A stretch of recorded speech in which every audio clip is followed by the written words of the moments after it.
Selamat datang di channel Novel Official. Sebelum kalian mendengarkan novel Pesona Pujaan Hati, jangan lupa like, share, and subscribe. Kalau tidak kusentil jantung kalian. Hehehehe. Tanpa lama-lama lagi langsung saja kita masuk di alur cerita novelnya. Bab 2351. Bagi Charlie, pil penyembuhan ini biasa saja. Tidak ada yang istimewa. Namun, bagi orang lain, tidak masalah untuk dapat memperpanjang hidup. Tetapi setidaknya pil ini memiliki efek menyelamatkan jiwa di saat yang paling kritis. Dengan itu, pil ini setara dengan kehidupan ekstra di saat kritis. Melati adalah contoh terbaik. Jika dia tidak membawa pil itu, saat dia jatuh dari tebing Jepang, dia akan menghilang. Oleh karena itu, jauh di lubuk hati semua orang yang hadir, mereka sangat bersemangat sehingga mereka tidak dapat berkata lebih banyak lagi. Charlie membagi pil obatnya satu persatu, lalu berkata kepada semua orang, "Kalian semua, simpan obatnya. Mari terus makan." Kemudian semua orang dengan hati-hati memasukkan kotak kayu berisi pil obat ke dalam saku mereka. Lalu mereka kembali duduk, seluruh tamu menikmati makan malam. Hingga pukul 9 malam dan makan malam selesai, Doris yang masih belum menghubungi Charlie. Charlie pergi dari Villa Graham. Dia mengeluarkan ponselnya, siap menelepon Doris dan bertanya apakah dia punya masalah. Saat ini, Doris yang ada di rumah, dengan cemas menunggu hasil penyelidikan polisi. Lebih dari selusin penyelidik kriminal profesional telah datang ke rumah satu demi satu. Mereka melakukan pemeriksaan menyeluruh di seluruh sudut rumah. Namun sejauh ini mereka belum menemukan sumber keracunan. Pada saat ini, ponsel di saku Doris yang tiba-tiba berdering. Dia menelepon dengan nada dering itu. Setelah mengeluarkan ponselnya, dia melihat Charlie yang menelepon. Baru kemudian dia ingat dia telah berjanji pada Charlie akan pergi makan malam yang diadakan malam ini. Namun, melihat waktu di telepon, sudah pukul 9 malam. Dia menatapnya saat itu, dan berpikir dalam hati, mengapa tiba-tiba sudah pukul 9? Oh, saya benar-benar lupa waktu. Tuan muda akan menyalahkan saya karena melupakan undangannya. Memikirkan hal ini, dia dengan cepat menjawab telepon dan berkata tanpa berkata apa-apa meminta maaf. Tuan muda, saya benar-benar minta maaf. Saya ada urusan di rumah. Saya lupa waktu, maaf. Charlie mendengar kegugupan dalam suaranya, dan berkata, "Tidak apa-apa. Saya menelepon bukan untuk menyalahkan kamu. Saya ingin bertanya apa yang terjadi. Apakah Anda butuh bantuan?" Doris yang buru-buru berkata, "Tuan, saya tidak butuh bantuan apapun di sini. Hanya saja saya mengalami beberapa keadaan darurat di rumah. Saya mengurus keadaan malam ini. Saya sangat sibuk sampai saya lupa waktu." Charlie berkata dengan serius, "Jika kamu butuh bantuan dengan apapun, jangan katakan padaku. Katakan saja." Pada saat ini, Doris bergerak, dan tiba-tiba memikirkan pil peremajaan. Pil penyembuhan bisa menyelesaikan semua masalah yang dihadapi ayah. Namun, nilai pil kebon benar-benar terlalu berharga. Sangat mudah menjual satu buah pil seharga 2 miliar yuan. Bagaimana saya bisa membelinya? Karena aku tidak mampu membelinya. Haruskah aku meminta pada tuan muda? Bagaimana aku bisa mengatakannya? Memikirkan hal ini, dia mengernyit. Lalu berkata dengan tegas, "Terima kasih atas kebaikan Anda, tuan muda. Saya bisa menanganinya sendiri. Saya tidak bisa pergi ke janji makan malam Anda. Aku benar-benar minta maaf." Charlie berkata, "Tidak masalah dengan makan malamnya. Kamu dulu sibuk dengan urusan keluarga. Kita akan makan malam di lain waktu." Bab 2352. Doris yang berkata dengan penuh terima kasih. "Terima kasih banyak, Tuan." Charlie tersenyum ringan. "Tidak masalah. Kamu tidak harus bersikap sopan padaku." Ketika sampai pada saat ini, Charlie ingin Doris kembali ke urusannya. Dia tidak ingin fokus pada urusan keluarganya. Namun saat ini, dia mendengar suara pria melalui telepon Doris yang berkata, "Nona Yang, kami menemukan sumber racun ayahmu." Pada saat ini, Doris masih memegang ponselnya. Saat dia mendengar ini, dia lupa masih berbicara dengan Charlie. Dia bertanya dengan gugup, Kapten Skitter, dari mana sumber racunnya? Wailon memegang buku tebal di tangannya yang bersarung tangan lateks, dan berkata, penyelidik kriminal kami menemukan setiap lembar kertas di buku ini mengandung merkuri klorida. Selain itu, kami menemukan buku ini masih baru dan tebal. Kami kira ayahmu sering membaca buku baru-baru ini. Kalau dia sering membaca buku ini, tangannya akan terus-menerus terkontaminasi merkuri klorida yang dioleskan di kertasnya. Sebagian kecil akan langsung diserap melalui kulit, dan sebagian lagi mungkin saat dia mengambil makanan, sampai racun itu masuk ke perutnya. Generasi tua terbiasa membaca buku dengan kebiasaan buruk, menjilat jari dengan lidah saat membalik halaman. Aku ingin tahu apakah ayahmu memiliki kebiasaan seperti itu. Doris mengangguk ringan dan berkata, ayahku memang memiliki kebiasaan membaca buku. Aku sudah mengingatnya sebelumnya. Tidak sehat membuka buku seperti itu. Tetapi orang tua seperti dia sudah lama terbiasa. Jadi dia belum bisa menghilangkan kebiasaannya itu. Wailon mengangguk dan berkata, benar sekali. Aku pikir kelebihan merkuri di klorida dalam tubuh ayahmu berasal dari buku ini. Ketika petir menyambar, Doris berteriak, Kapten Skitter, apa seseorang dengan sengaja meracuni ayahnya? Wailon mengangguk dan berkata, dari proses pengolesan di buku, merkuri diklorida dalam bentuk bubuk yang sangat halus dan benar-benar tersebar di atas kertas. Bubuknya hampir tidak berwarna, tidak berbau, dan sangat sulit diidentifikasi. Kami berspekulasi bahwa ini pasti buatan seseorang. Dia sangat berhati-hati dan memiliki rasa anti penghinaan yang kuat. Doris yang berkata dengan marah, ayahku telah mengajar dan mendidik orang sepanjang hidupnya. Dia tidak pernah menyinggung siapapun. Siapa yang berani memberikan racun seperti itu? Wailon bertanya padanya. Apakah kamu tahu bagaimana buku ini ada di sini? Doris yang mengangguk tergesa-gesa dan berkata, buku ini dikirim oleh kurir kepada ayahnya sebelum tahun baru Imlek.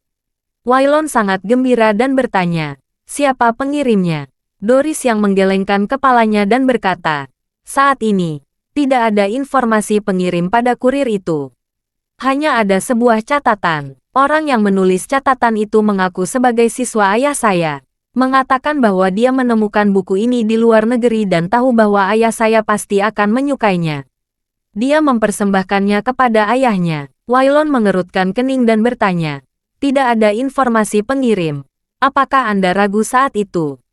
Doris yang menghela napas dan berkata dengan sangat menyalahkan dirinya sendiri. Ayah saya telah mengajar dan mendidik orang selama setengah usianya. Dia mengajar siswa yang tak terhitung jumlahnya. Banyak siswa sering mengirim beberapa buku melalui pos, termasuk buku yang diterbitkan oleh mereka sendiri, atau mereka temukan di luar negeri. Ayah saya juga sering mengirimkan beberapa buku yang telah dia baca kepada murid-muridnya. Anda juga tahu bahwa hadiah paling umum yang diberikan akademis kepada seseorang adalah buku. Kami benar-benar tidak menganggapnya terlalu serius saat itu. Wailon mengerutkan kening dan bertanya, apakah paket ekspres masih ada? Doris yang menggelengkan kepalanya. Saya membersihkan barang-barang itu sekali sehari. Wailon bertanya lagi, perusahaan ekspres macam apa saat ini? Apakah Anda masih ingat?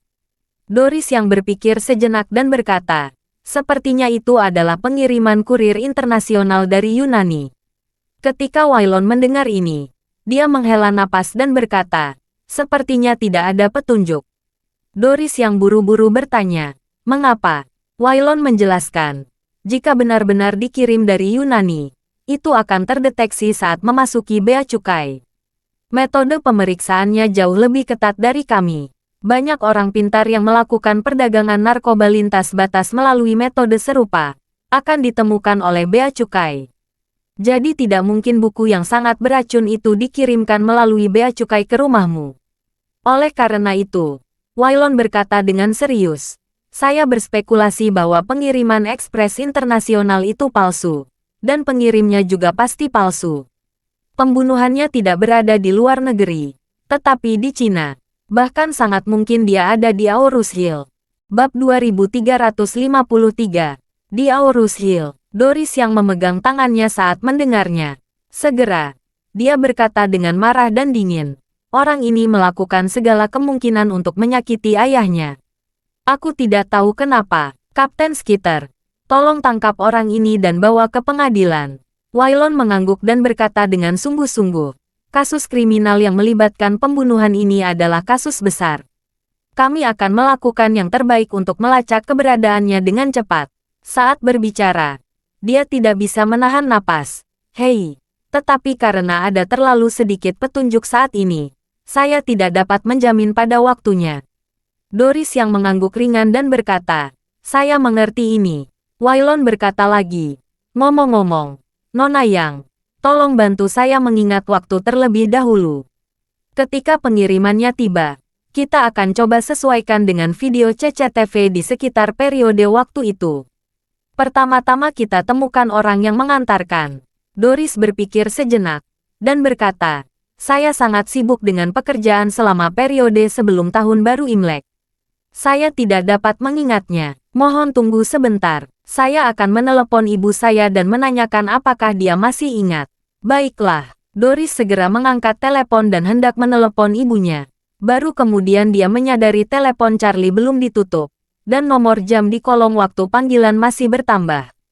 Dia masih terhubung dengan Charlie di telepon.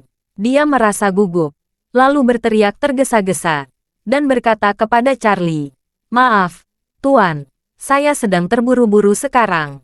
Jadi, Charlie sudah mendengar seluruh proses percakapannya dengan Kapten Skitter itu. Jadi dia berkata dengan nada yang tidak perlu ditanyakan lagi, Doris, beritahu alamatmu. Doris yang berkata dengan tergesa-gesa dan gugup, Tuan, saya tidak ingin merepotkan Anda dengan urusan keluarga saya. Charlie berkata dengan dingin, beritahu alamatku.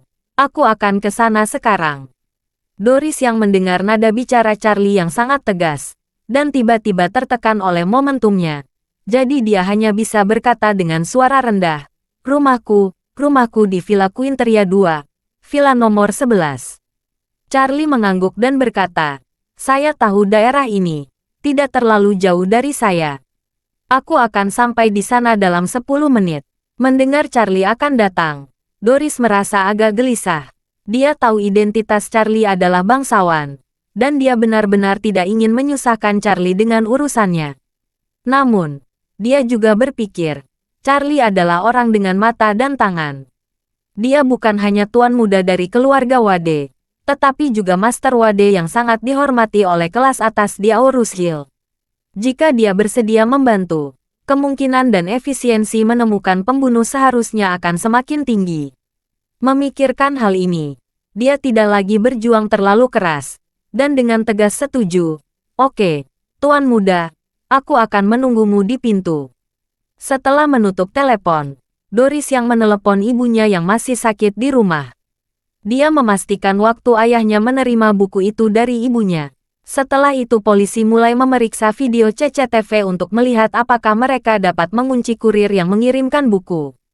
Jika mereka dapat menemukan kurir ini, mereka dapat menemukan pelaku di balik layar.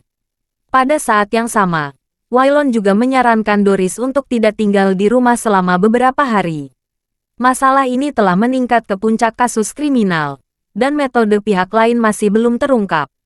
Jika dia ingin menyerang Doris, dia khawatir dia tidak akan bisa mencegahnya. Doris menerima saran Wailon dan berencana untuk pindah langsung ke rumah sakit malam ini. Dia akan menjaga ayahnya bersama ibunya. Pada saat yang sama, Wailon juga berjanji untuk mengirim beberapa petugas polisi berpakaian preman untuk diam-diam mengawasi rumah sakit. Untuk mencegah si pembunuh menyerang keluarga mereka lagi. Setelah staf teknis Departemen Investigasi Kriminal mengumpulkan bukti, Wailon bersiap memimpin tim untuk pergi. Bab 2354. Mereka sudah mendapatkan bukti, dan hal selanjutnya yang harus dilakukan adalah mencari petunjuk. Mereka tidak akan terus menghabiskan waktu di rumah Doris. Sebelum pergi, Wailon berkata kepada Doris, Nona Yang, saya sarankan Anda meninggalkan rumah Anda sekarang dan pergi ke rumah sakit Silverwings saja. Doris mengangguk dan berkata dengan serius, terima kasih, Kapten Skitter. Saya akan berkemas dulu. Wailon berkata, baiklah, saya akan kembali ke tim untuk mengatur pertemuan gugus tugas. Jika ada kemajuan dalam penelitian, Saya akan memberitahu Anda siapa saja yang mungkin. Anda dan ibumu juga harus membantu kami mengingat beberapa detail yang berguna. Jika Anda memiliki petunjuk baru, beritahu saya segera. Baik, Kapten Skeeter. Setelah Doris yang mengucapkan terima kasih berulang kali, dia mengirim semua petugas polisi keluar pintu. Beberapa mobil polisi berdesakan. Tanpa menunggu Doris yang bergerak, Charlie mengendarai BMW seri 5 ayah mertuanya Jacob ke rumah Doris Yang. Charlie melihat Doris di pintu. Dia memarkir mobil di depannya. Begitu mobil berhenti, Charlie mendorong pintu hingga terbuka dan bertanya dengan suara dalam dan cemas. Doris, ada apa? Ayahmu diracun. Kenapa kamu tidak memberitahuku? Melihat penampilan Charlie yang menakutkan, Doris sangat tersentuh.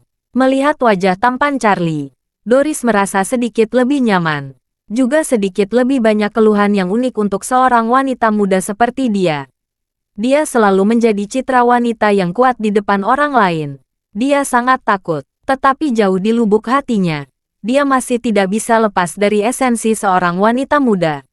Dalam menghadapi kesengsaraan dan perubahan besar seperti itu, dia telah mencapai batasnya untuk bertahan hidup sendiri.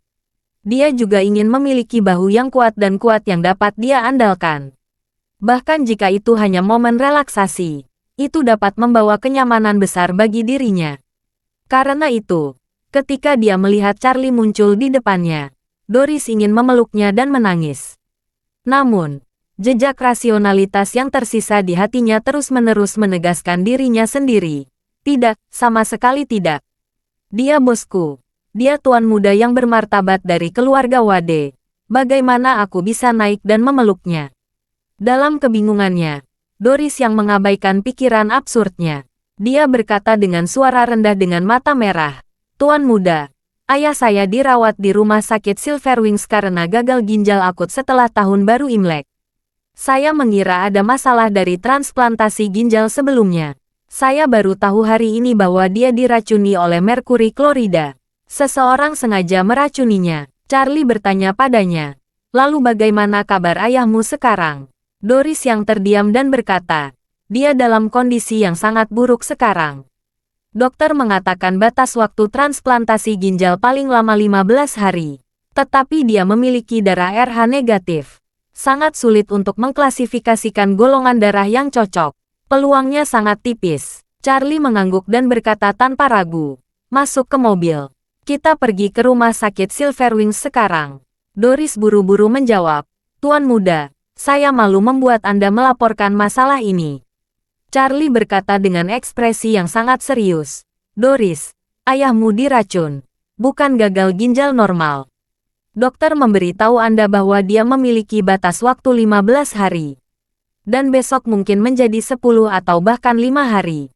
Dalam waktu sesingkat itu, jika Anda ingin menemukan donor ginjal yang cocok, kemungkinannya terlalu tipis. Bahkan hampir tidak mungkin. Bab 2355. Doris menundukkan kepalanya tanpa sadar ketika dia mendengar teriakan Charlie.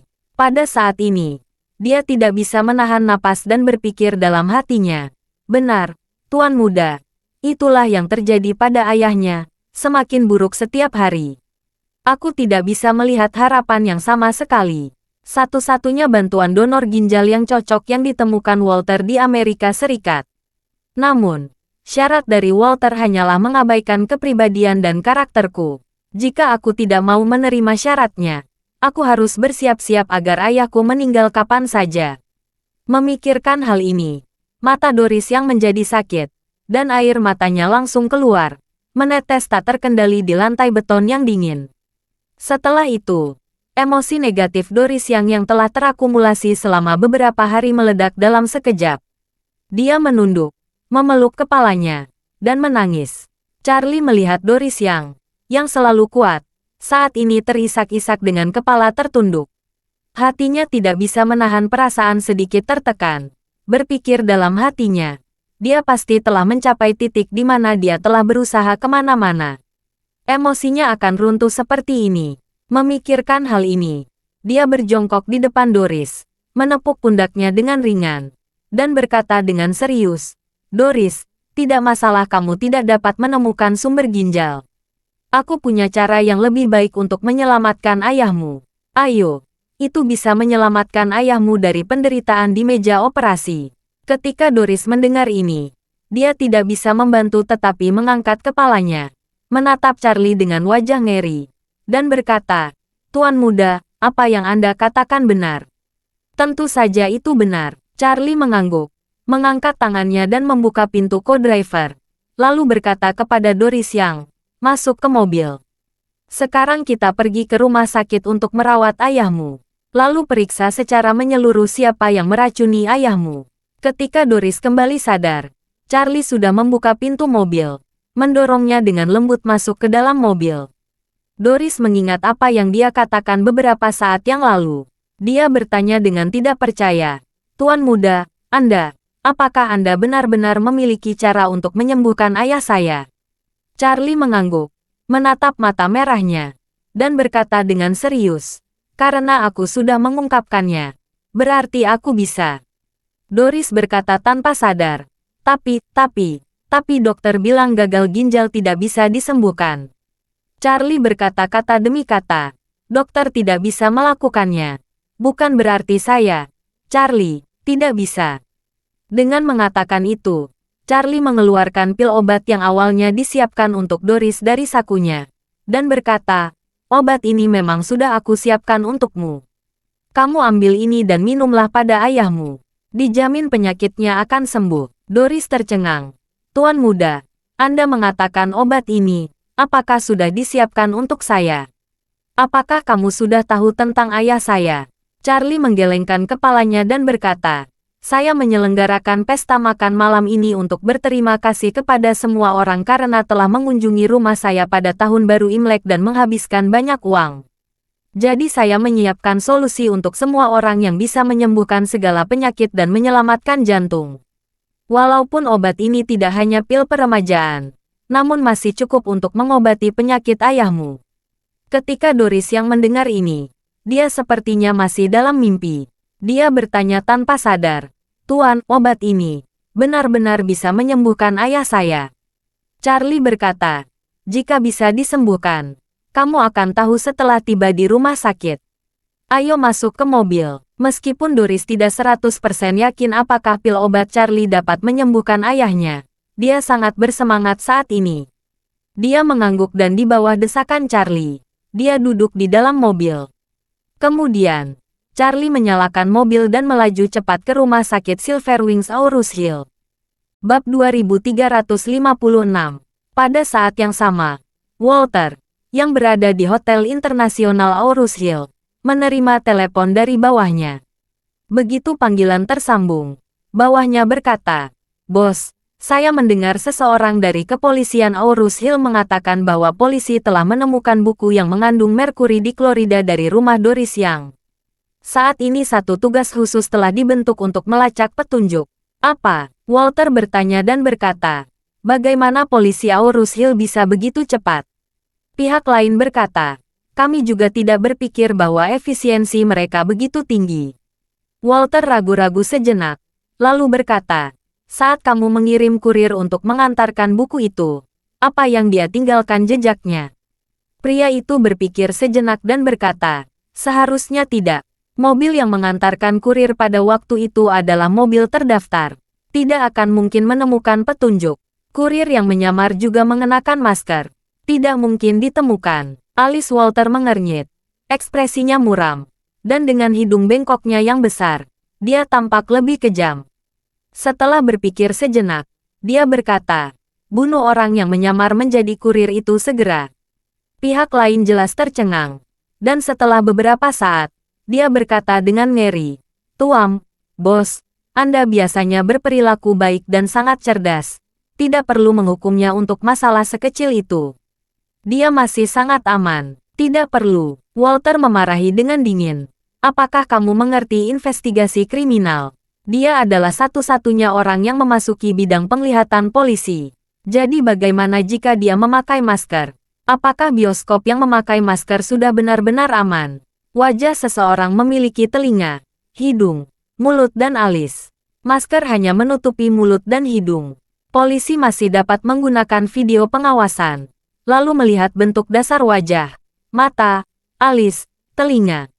Dia bisa melihat bentuk tubuhnya, tinggi badannya, gaya rambutnya, dan cara dia berjalan. Jika kamera pengintai di rumah Doris yang menangkap suara, polisi dapat menangkap karakteristik suaranya. Dengan begitu banyak petunjuk yang terungkap, apakah kamu masih berpikir dia aman? Ketika pihak lain mendengar ini, suaranya yang gugup bergetar. Maaf bos, saya tidak memikirkannya. Tidak memikirkannya, ini sangat serius. Walter menggertakkan giginya dan berkata, katakan pada orang itu. Katakan saya menyiapkan uang 1 juta uang tunai untuknya dan meminta kamu mengirimnya melarikan diri. Kamu bisa membawanya keluar dari Aurus Hill. Temukan tempat terpencil untuk membunuhnya. Setelah berbicara, Walter menginstruksikan lagi. Jangan gunakan metode keracunan. Dan jangan sampai ada darah. Jika ada darah di mana-mana, akan sulit menangani TKP. Pihak lain buru-buru bertanya, Bos, apa yang harus saya lakukan dengan mayat itu? Bagaimana kalau membuangnya langsung ke sungai? Sungainya memiliki kedalaman lebih dari 100 meter, dan ada kemungkinan besar mayatnya tidak akan ditemukan. Walter berkata dengan nada menghina, bodoh, tidak peduli seberapa dalam sungai itu tidak berguna. Ada arus bawah di dasar sungai, dan arus bawah akan membawa semuanya ke hilir. Begitu mayat mencapai perairan dangkal di hilir, kemungkinan besar akan muncul. Bagaimana kalau mayatnya ditemukan? Mendengar ini, pihak lain buru-buru bertanya, Bos, apakah Anda punya ide bagus lainnya? Walter berpikir sebentar, lalu berkata dengan dingin, jadi, pergilah cari jangkar speedboat. Ikat mayatnya dengan rantai besi ke jangkar, lalu lemparkan ke sungai. Tubuhnya akan bertanya pada dasar sungai yang tidak bergerak. Arus bawah akan sulit menyeretnya. Pihak lain buru-buru setuju dan berkata, Oke bos, saya akan melakukannya sekarang. Walter menutup teleponnya, dan berjalan di depan jendela yang lebar dan tinggi dengan wajah gelap. Dia berteriak dengan suara rendah, sialan. Aku tidak pernah berpikir polisi Aurus Hill akan begitu cepat. Doris Yang, sepertinya aku harus memaksamu lagi. Setelah itu, dia segera mengambil ponselnya dan memutar nomor bawahnya. Segera setelah panggilan dibuat, Walter menginstruksikan dengan suara dingin, siapkan mobil segera. Pergi ke rumah sakit Silverwings Aurus Hill dalam waktu 5 menit. Bab 2357. Aurus Hill International Hotel terletak di pusat kota. Lebih dekat dengan rumah sakit Silverwings Aurus Hill daripada area rumah Doris Yang. Jadi, ketika Walter masuk ke Rolls-Royce dan berangkat ke rumah sakit, Charlie dan Doris baru saja berada di tengah perjalanan. Saat Charlie memarkir mobilnya dan berjalan ke gedung perawatan di rumah sakit Silverwings bersama Doris Yang, mobil Walter juga ikut ke tempat parkir. Doris bersemangat dan gugup. Dia secara tidak sadar berubah menjadi berlari setelah mengambil 2 langkah. Charlie juga mempercepat dan mengikuti sampai ke pintu bangsal. Sambil mendorong pintu dan masuk, Ibu Doris Yang, Fight, sedang beristirahat di depan ranjang rumah sakit.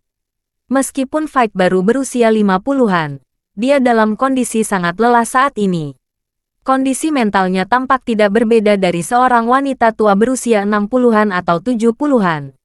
Mendengar suara keduanya memasuki pintu, Fight mengangkat kepalanya. Melihat keponakan Doris dan seorang pria yang tidak dia kenal, dia bertanya dengan heran, Doris, siapa ini? Doris tanpa sadar ingin mengatakan bahwa Charlie adalah bosnya. Namun Charlie langsung menjawab dan berkata sambil tersenyum, Halo Bibi, nama saya Charlie Wade. Saya teman Doris. Fight mengangguk dan berkata dengan sopan, Oh, halo Tuan Wade. Menyadari Charlie tidak ingin mengungkapkan identitasnya sebagai Direktur M Grand Group, Doris berkata kepada ibunya, Bu, Charlie memiliki obat ajaib yang dapat menyembuhkan semua penyakit. Ayah bisa diselamatkan. Begitu suara itu terdengar, pintu bangsal didorong terbuka. Saat Walter masuk, dia mencibir. Pesulap mana yang mengatakan dia memiliki obat ajaib yang dapat menyembuhkan semua penyakit? Dia menipu uang di rumah sakit. Sangat berani. Melihat Walter masuk, wajah Doris langsung menjadi sangat jelek. Dia menekan Walter dan berkata dengan dingin, Kamu tidak terima di sini. Silakan keluar. Walter tersenyum penuh minat dan berkata, Doris, mengapa emosimu naik malam ini? Setelah dia selesai berbicara, dia berjalan ke arah Doris, tersenyum menghina, dan berkata, Haha, Doris, kamu memalingkan wajahmu begitu cepat sekarang karena kamu mendapatkan obat untuk semua penyakit yang kamu katakan obat ajaib. Di Amerika Serikat kita, seringkali ada beberapa penyihir Cina yang menipu uang di Chinatown. Tetapi mereka ditangkap oleh polisi federal. Mereka semua dikirim ke penjara. Berbicara tentang ini, dia melihat Charlie, menatap Charlie dari atas ke bawah sesaat, dan bertanya kepada Doris sambil tersenyum, apakah orang ini tukang sihir? Sepertinya dia sedikit lebih muda dari kebanyakan tukang sihir. Melihat penampilan Walter yang arogan, Charlie sedikit mengernyit. Pertama kali dia melihat Walter, dia tidak tahu hubungan dan keterikatannya dengan Doris. Bahkan ayah Doris yang sakit parah dan dirawat di rumah sakit. Jadi dia sedikit bingung dengan kemunculan Walter yang tiba-tiba di depannya. Ketika Doris mendengar Walter menggambarkan Charlie sebagai tukang sihir, dia langsung marah. Walter, jangan buat masalah besar di sini. Ini Tuan Wade, yang dikenal semua orang di Aurus Hill. Bukan tukang sihir seperti yang kamu katakan. Walter mengerutkan kening dan berkata dengan nada menghina. Bukankah kalian semua di China suka menyebut diri mereka Tuan? Kuasai Qigong apa? Kuasai metafisika? Kuasai Feng Shui? Kuasai mana-mana? Menurutku, mereka semua pembohong sialan. Charlie sudah kesal saat ini. Jadi dia berkata, saya sarankan Anda untuk menunjukkan rasa hormat sebelum Anda berbicara. Ini Cina, bukan Amerika Serikat. Walter menatap Charlie dan berkata dengan jijik, wah, aku tidak ingin berbicara terlalu banyak omong kosong denganmu. Aku di sini untuk berbicara dengan Doris terkait ayahnya, yang tidak ada pilihan harap pergi sendiri mungkin. Bab 2358. Charlie mencibir. Kamu omong kosong. Asal-usul apakah yang membuatmu percaya bahwa dirimu berbicara omong kosong di sini? Walter mencibir dengan arogan. Nama saya Walter Hockwitz. Ya Tuhan. Apa Anda pernah mendengar tentang keluarga Hockwitz yang terkenal di Amerika? Charlie tersenyum ringan. Maaf, aku belum pernah mendengar keluarga Hockwitz yang kamu bicarakan. Walter berkata dengan dingin. Saya tahu Anda. Keluarga Hockwitz adalah pengembang real estate besar yang terkenal di Amerika Serikat. Bisnisnya menyebar di seluruh Amerika Serikat, dan memiliki industri besar di Kanada, Inggris, Jerman, dan Prancis. Kami bahkan memiliki satu lahan di Kings Manhattan, New York. Gedung ini bernama Hockwitz. Charlie mengerutkan kening dan berkata sambil tersenyum. Kamu memiliki sebuah gedung di Manhattan, New York. Jadi kamu berani datang ke Tiongkok dan berlagak. Apa yang kamu bawa bangunan itu ke punggungmu kemari? Ketika Walter mendengar ini, dia tidak bisa menahan diri untuk tidak mengerutkan kening. Dia bisa mendengar Charlie Eric di gedungnya di Manhattan, New York, yang tidak mudah digunakan di Cina. Jadi, dia berteriak dengan dingin. Wah, meskipun bangunannya tidak bisa dipindahkan, dolar AS di rekening saya bisa saja hilang ke seluruh dunia kapan saja, di mana saja. Ini disebut mata uang keras dan kekuatan keras. Mengerti? Charlie mengangguk dan berkata sambil tersenyum. Saya mengerti setelah Anda mengatakannya. Dengan mengatakan itu, Charlie bertanya dengan rasa ingin tahu. Saya tidak tahu berapa nilai dolar keluarga Hockwitz secara keseluruhan. Walter berteriak dingin. Lebih dari 10 miliar. Dengan mengatakan itu, Walter mengucapkan tangannya dengan jijik dan bergumam. Saya tidak mengerti mengapa saya berbicara begitu banyak omong kosong dengan Anda. Segera setelah itu, dia menatap Doris di sampingnya, dan langsung ke topik pembicaraan. Doris, aku tidak ingin berbicara terlalu banyak omong kosong denganmu. Aku sudah mengatakan banyak hal berkali-kali, dan mulutku sudah lelah. Aku akan berbicara lagi untuk terakhir kalinya. Ini masih masalah ginjal paman. Apa kamu mau setuju dengan syaratku? Jika kamu tidak setuju, aku tidak akan menyimpannya. Doris tanpa sadar bertanya. Bukankah kamu mengatakan aku beri 24 jam? Ini baru setengah hari. Walter tersenyum dan berkata, Maaf, orang Prancis tiba-tiba menambahkan $50.000 kepada pendonor untuk mendapatkan sumber ginjal ini. Sekarang pendonor mendesak. Dia ingin saya menyelesaikannya secepatnya.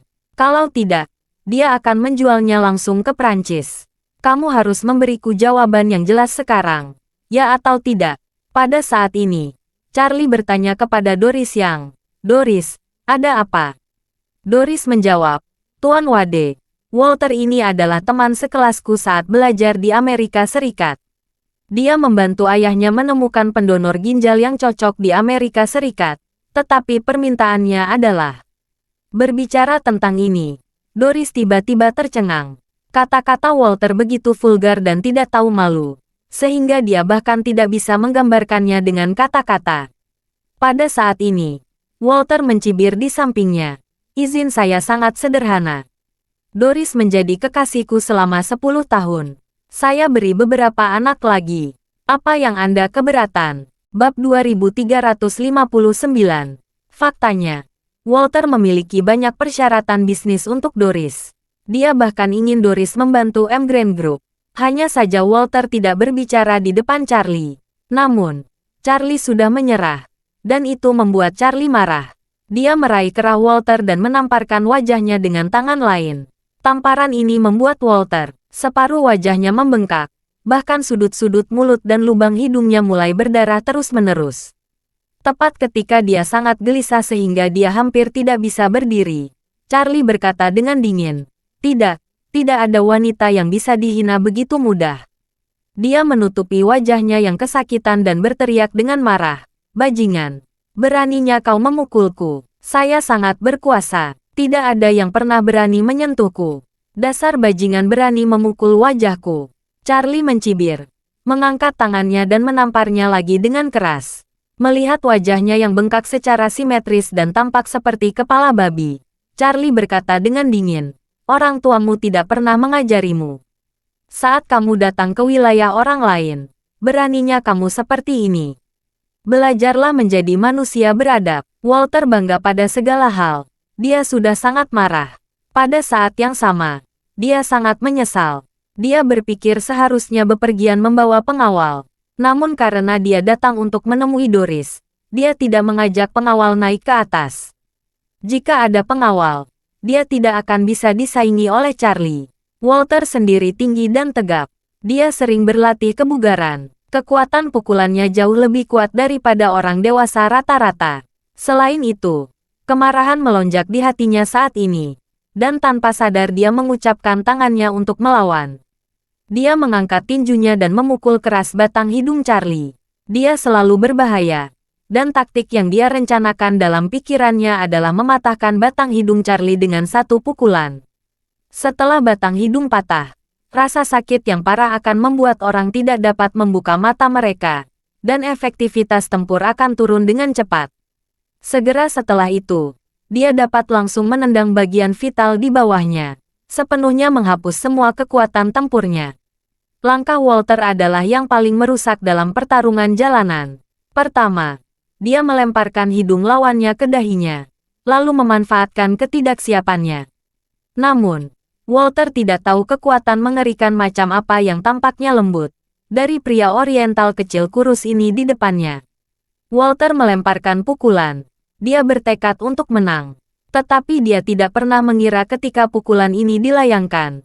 Ketika dia hendak mencapai wajah Charlie, pukulannya ditangkap oleh tangan besar. Tangan besar ini sangat kuat, dan pukulan yang menghantamnya tiba-tiba kehilangan semua kekuatannya. Tidak hanya itu, dia bahkan tidak bisa menggerakkan tinjunya. Walter terkejut, dan buru-buru mencoba menarik kembali tinjunya. Detik berikutnya, dia menyadari kekuatan lawannya begitu besar sehingga bahkan jika dia mencoba yang terbaik, dia tidak bisa memegang tangan besar ini. Rasanya seperti semut yang ditekan oleh raksasa di ujung tangannya, dan sama sekali tidak memiliki kemampuan untuk melawan. Dalam pandangan Walter, ini hampir bertentangan dengan akal sehat fisika. Menurutnya, bahkan jika pihak lain sangat kuat, dia tidak bisa melepaskan diri dari pengekangan pihak lain sama sekali. Jika dia memulai seluruh kekuatannya untuk menarik, lengan pihak lain setidaknya bergerak, bukan? Bahkan jika lawannya adalah juara dunia, tidak mungkin baginya untuk melepaskan diri dengan keras dan memastikan bahwa lengannya hampir tidak bergerak. Baru pada saat inilah Walter menyadari bahwa dia dalam masalah. Dengan keterampilan aneh seperti itu, bahkan jika pengawal mengikuti, tidak ada gunanya. Jadi, dia segera memasang ekspresi yang sangat menyedihkan dan mengubahnya. Tuan Wade, saya benar-benar menyesal. Saya baru tiba di sini. Saya tidak tahu apa-apa. Saya harap Anda tidak dendam dengan saya.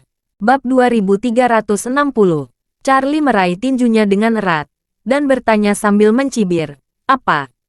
Kamu tidak bisa mengalahkanku. Sekarang kamu mengakuinya. Apakah ini cara keluarga Hawkins?"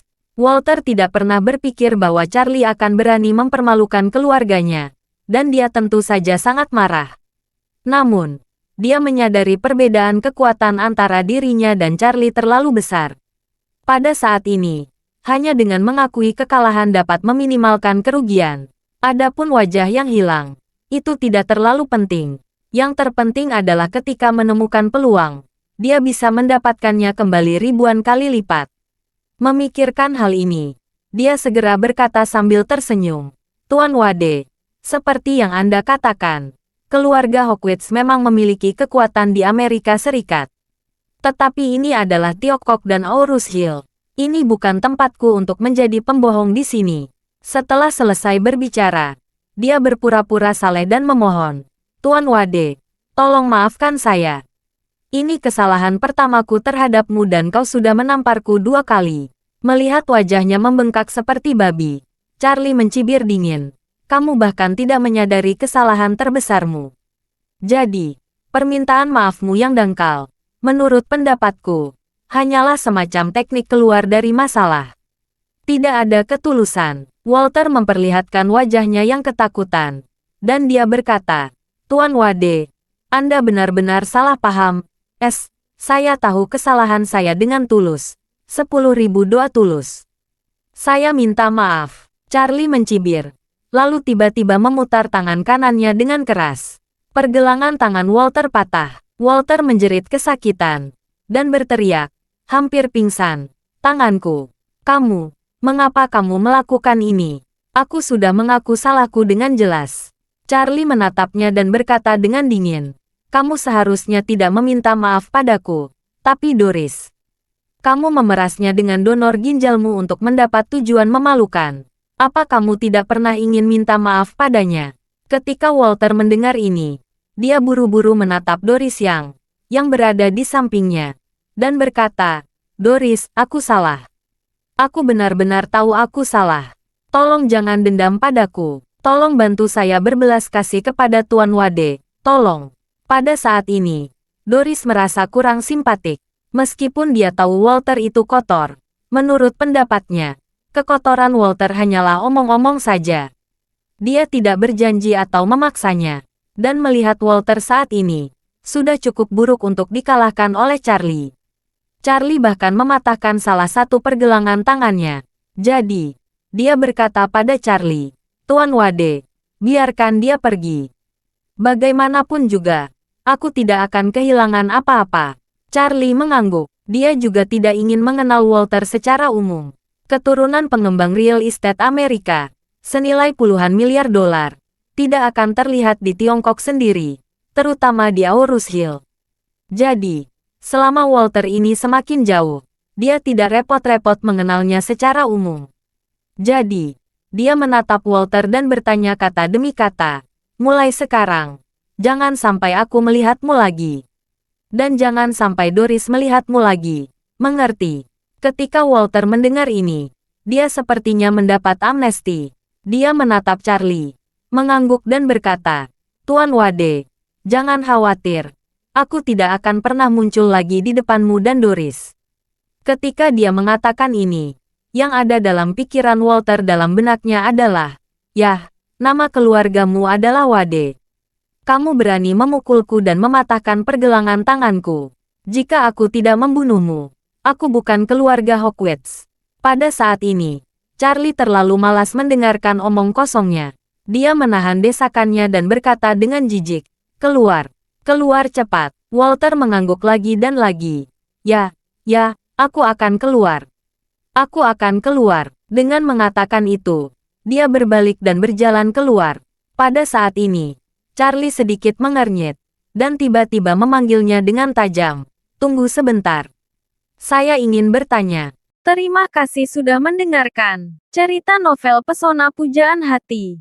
Sampai jumpa di novel selanjutnya.